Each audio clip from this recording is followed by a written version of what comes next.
mas eu vou dar um breve resumo de como você deve se apresentar. Bom, para você se apresentar como mágico, você deve primeiro adquirir experiência. E por mais contraintuitivo que pareça, para adquirir experiência se apresentando, você só consegue se apresentando. Não existe outra maneira de adquirir experiência se apresentando a não ser se apresentando. Porque você pode praticar, treinar, mas como eu comentei antes, nada, nem o ensaio que tenta reproduzir ao máximo o ambiente real, ele é capaz de realmente prever tudo o que vai acontecer durante uma apresentação. Porque numa apresentação real, você está lidando com pessoas de verdade, com pessoas reais, certo? E pessoas reais, elas agem de maneiras diferentes a todo o momento, certo? Então, e não só isso, não só uma questão de público, né? O público, logicamente, é um dos fatores mais importantes, mas o ambiente, muitas vezes, ele não é propício para a sua performance. Então, você vai ver que mesmo com todo o ensaio, você acabou ensaiando em um lugar onde você tinha um certo controle, por mais que você estivesse tentando recriar as condições de uma apresentação real, você ainda tinha um certo controle no ensaio. Porém, na apresentação, você tem zero controles. Zero não, exagerei. Não chega a ser zero controle, mas você não tem total controle sobre como e aonde você vai se apresentar. Então, você só consegue realmente pegar a experiência de apresentação se apresentando, ou seja, errando. Só errando muito é que você vai aprendendo. Porém, eu te digo uma coisa: se você ouvir o meu conselho, você praticar, treinar e ensaiar, você vai ter que errar bem menos do que alguém que pula do treino para a apresentação, da prática para a apresentação, ou pior.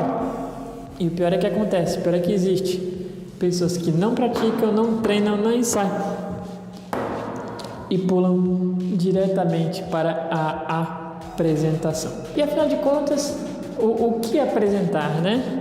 O que apresentar vai variar muito de pessoa para pessoa.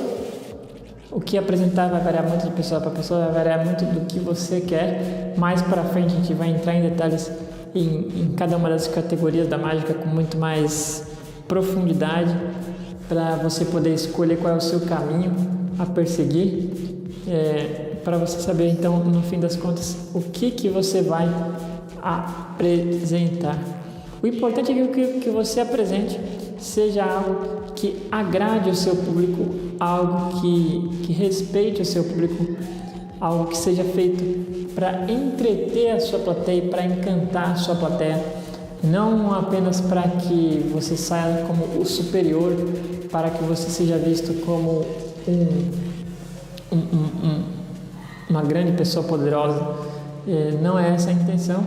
A intenção da mágica é sempre trazer alegria, sempre trazer um momento de encantamento na vida das pessoas.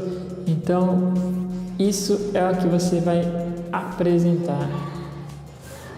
E para começar, claro, eu recomendo que você apresente os números que você tiver mais familiarizado, aqueles números que você passou mais tempo praticando, treinando e ensaiando.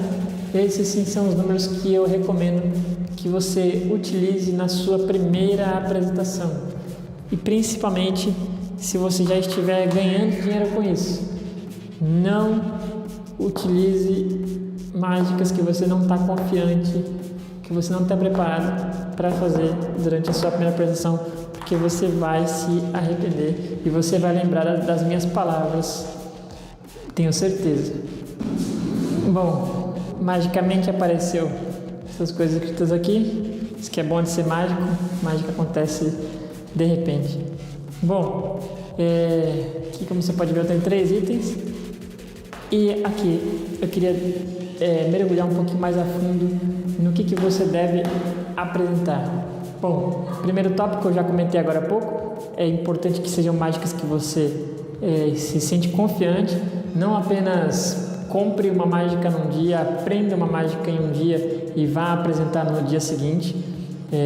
Isso vai ser muito ruim, não vai ser bom, não vai ser bom para o seu... Tudo que eu estou falando aqui é pensando em longo prazo, não em curto e médio prazo, ou melhor, não em curto prazo, mas a médio e longo prazo. Por quê? Porque eu quero que você seja contratado não apenas uma vez, eu quero que você seja contratado muitas vezes pela mesma pessoa. Eu quero que você seja contratado muitas vezes por pessoas diferentes também.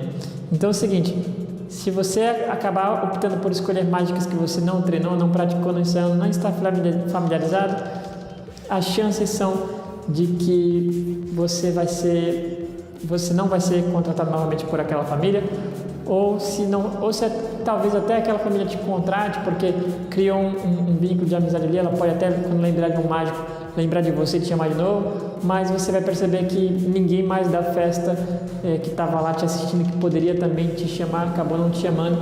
Então eu quero que você evite isso, apresentando números em que você realmente está pronto para apresentá-los. E, bom, que outros tipos de mágicas você deve apresentar? Você deve apresentar mágicas que sejam adequadas ao ambiente. Isso parece óbvio e é óbvio, porém precisa ser lembrado novamente, porque eu já vi dezenas de vezes mágicos apresentando mágicas inadequadas para o ambiente. Então, se você está num buffet infantil, separe um repertório X. Se você está em um restaurante, separe um repertório Y. Se você vai se apresentar numa casa familiar, na sala de uma casa familiar, faça o repertório M.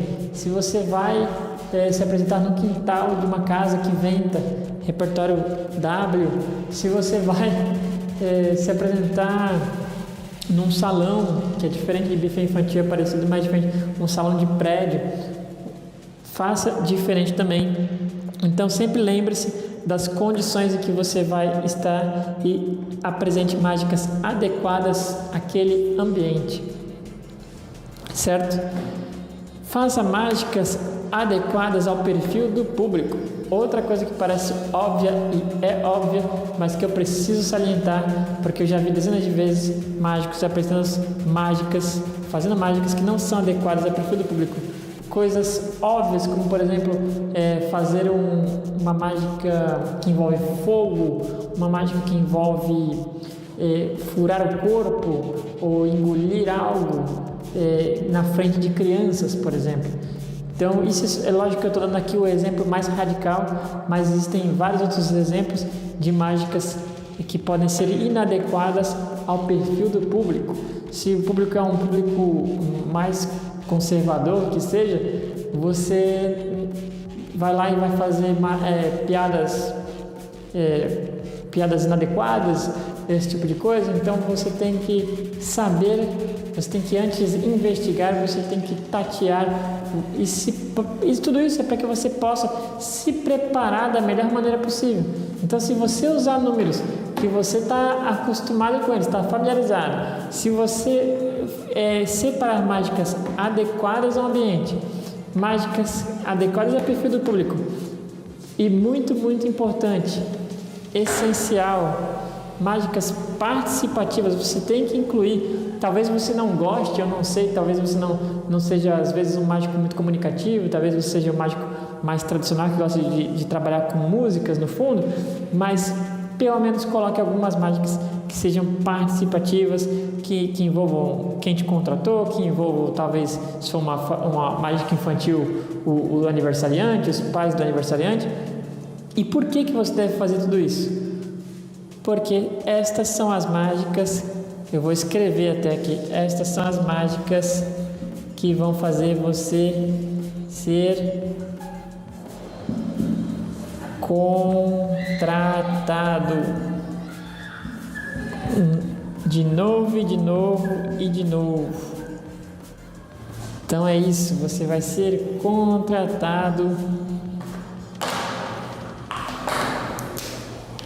Se você fizer isso de novo,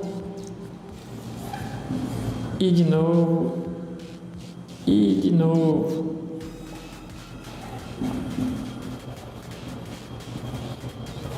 então, como você pode perceber aqui, não é um elemento só, são todos esses elementos juntos que vão culminar no resultado. Esse processo é que cria uma bola de neve, e é esse processo que faz com que a sua agenda fique lotada. É isso. Esse processo é das etapas, é um processo muito grande. Isso aqui é um resumo de um dos processos principais, mas se você der atenção, talvez só isso aqui, você já vai ver um crescimento exponencial na quantidade de shows que você faz ao longo dos meses, ao longo dos anos. Recapitulando: praticar, treinar, ensaiar, apresentar. Apresentar o quê? Mágicas que você esteja familiarizado com elas, mágicas adequadas ao ambiente, mágicas adequadas ao perfil do público, mágicas participativas, para que você seja contratado de novo e se torne muito, muito fácil de você faturar mais de R$5.000 por mês se apresentando com mágica. Este foi mais um episódio do Vivendo de Mágica. Se você curtiu, deixe o seu comentário aqui embaixo, eu vou adorar ouvir o que você achou deste episódio. Deixe uma curtida, compartilhe esse conteúdo com alguém que conhece, que gosta de mágica, que você acha que vai poder se beneficiar com esse conteúdo. E é isso. Eu sou Emerson Rodrigues e até a próxima. Tchau!